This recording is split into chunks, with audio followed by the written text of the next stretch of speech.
Jika hari ini Anda merasa dunia semakin aneh, nilai moral mulai kabur, budaya korupsi semakin terasa biasa, prostitusi semakin tidak punya malu, hingga pedagang curang banyak dijumpa serta teknologi seperti mengendalikan manusia, dan nilai Islam semakin tersingkir dari pusat kehidupan, maka bisa jadi Anda sedang menyaksikan bangkitnya sistem Dajjal yang pelan-pelan merayap di balik peradaban. Assalamualaikum warahmatullahi wabarakatuh. Selamat datang di channel Nabi vs Newton, tempat kita bersama-sama merenungi realitas akhir zaman melalui kacamata Islam, ilmu pengetahuan, dan sejarah. Jangan lupa untuk like, share, dan subscribe agar lebih banyak saudara muslim yang sadar akan fitnah terbesar yang pernah ada di muka bumi, fitnah Dajjal. Segmen 1. Sistem Dajjal bukan sekadar makhluk, tapi sebuah tatanan kehidupan untuk menyambut kehadirannya. Sebagian dari kita mungkin mengira Dajjal adalah satu makhluk yang akan muncul secara tiba-tiba di akhir zaman. Namun, Rasulullah telah memberi isyarat bahwa fitnah Dajjal adalah sistem besar yang mempersiapkan kemunculannya jauh hari sebelumnya. Dalam hadits riwayat Muslim, Nabi bersabda, "Tidak ada fitnah yang lebih besar sejak Allah menciptakan Adam hingga hari kiamat dibanding fitnah Dajjal." Hadits riwayat Muslim. Sistem ini secara perlahan menggantikan nilai-nilai ilahi dengan nilai-nilai buatan manusia. Ia mengubah cara berpikir, cara hidup, dan sistem dunia. Tanpa kita sadari, sistem ini telah membentuk hampir seluruh aspek kehidupan manusia modern. Gaya hidup pengikut sistem Dajjal. Ciri pengikut sistem ini sangat mudah dikenali, bukan dari tampilan fisik, tetapi dari cara berpikir dan nilai yang mereka agungkan. Mereka memandang hidup secara materialistik, menjadikan kekayaan, kekuasaan, dan popularitas sebagai tolok ukur kesuksesan. Mereka mempromosikan relativisme moral, di mana tidak ada kebenaran mutlak, bahkan yang bertentangan dengan nilai agama pun ditoleransi demi hak asasi. Sistem ekonomi yang menopang hidup mereka bersumber dari riba, dan seluruh dunia dipaksa tunduk pada sistem ini melalui lembaga-lembaga internasional seperti IMF, World Bank, dan sistem perbankan global. Dalam aspek teknologi, mereka terus berlomba mengejar ambisi transhumanisme, menggabungkan manusia dengan mesin, menciptakan kecerdasan buatan yang dapat menggantikan peran Tuhan dalam mendesain hidup. Mereka menyebutnya inovasi. Padahal dalam pandangan Islam itu adalah bentuk tahaddi, penantangan terhadap kodrat Allah Subhanahu wa Ta'ala. Segmen 2. Konspirasi nyata dalam sistem dunia hari ini. Salah satu bentuk nyata dari proyek sistem Dajjal global adalah inisiatif yang disebut Great Reset, yang dipelopori oleh World Economic Forum. Klaus Schwab, tokoh sentral di baliknya, menyatakan, "You'll own nothing and you'll be happy." Sebuah pernyataan yang secara tak langsung ingin mengatakan bahwa kepemilikan pribadi akan dihapuskan, digantikan oleh sistem kontrol digital total. Hal ini bukan lagi teori konspirasi. Hari ini data pribadi kita dikumpulkan, diawasi, dan dijadikan komoditas utama. Di beberapa negara seperti China, sistem social credit bahkan bisa mengontrol seluruh aspek kehidupan masyarakat, dari belanja hingga mobilitas.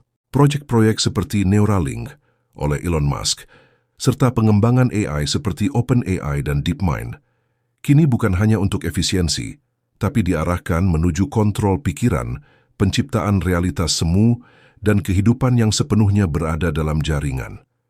Dunia maya, metaverse, mulai menggantikan dunia nyata, sebuah dunia yang penuh ilusi, seperti yang disebutkan Rasulullah tentang fitnah Dajjal yang membuat surga tampak seperti neraka dan neraka tampak seperti surga.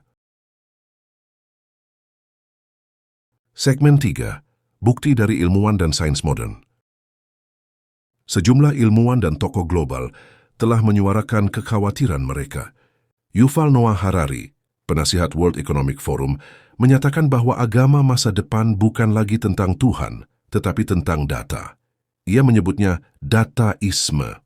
Profesor James Giordano dari DARPA dalam kuliahnya menyebutkan bahwa teknologi neuro akan menjadi alat utama untuk mengendalikan perilaku manusia.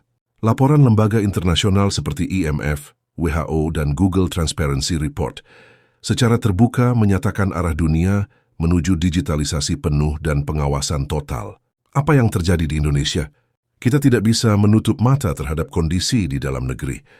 Sistem QRIS, digitalisasi ekonomi, dan cashless society masuk tanpa edukasi akidah, membuat umat Islam semakin bergantung pada sistem global. Media sosial dan tontonan digital menjadi sarana normalisasi gaya hidup bebas, hedonisme, bahkan LGBT. Anak-anak dan remaja Muslim lebih mengenal tokoh fiksi dan influencer daripada mengenal Rasulullah. Semua ini terjadi bukan karena kita tidak punya pilihan, tapi karena umat Islam tidak lagi menyaring apa yang mereka konsumsi dalam kehidupan modern. Segmen 4. Sikap seorang Muslim di tengah sistem Dajjal. Apa yang harus kita lakukan? Pertama, teguhkan kembali akidah. Pelajari kembali tauhid, hadis-hadis tentang fitnah Dajjal, serta tanda-tanda akhir zaman yang disebutkan dalam Al-Quran dan Sunnah.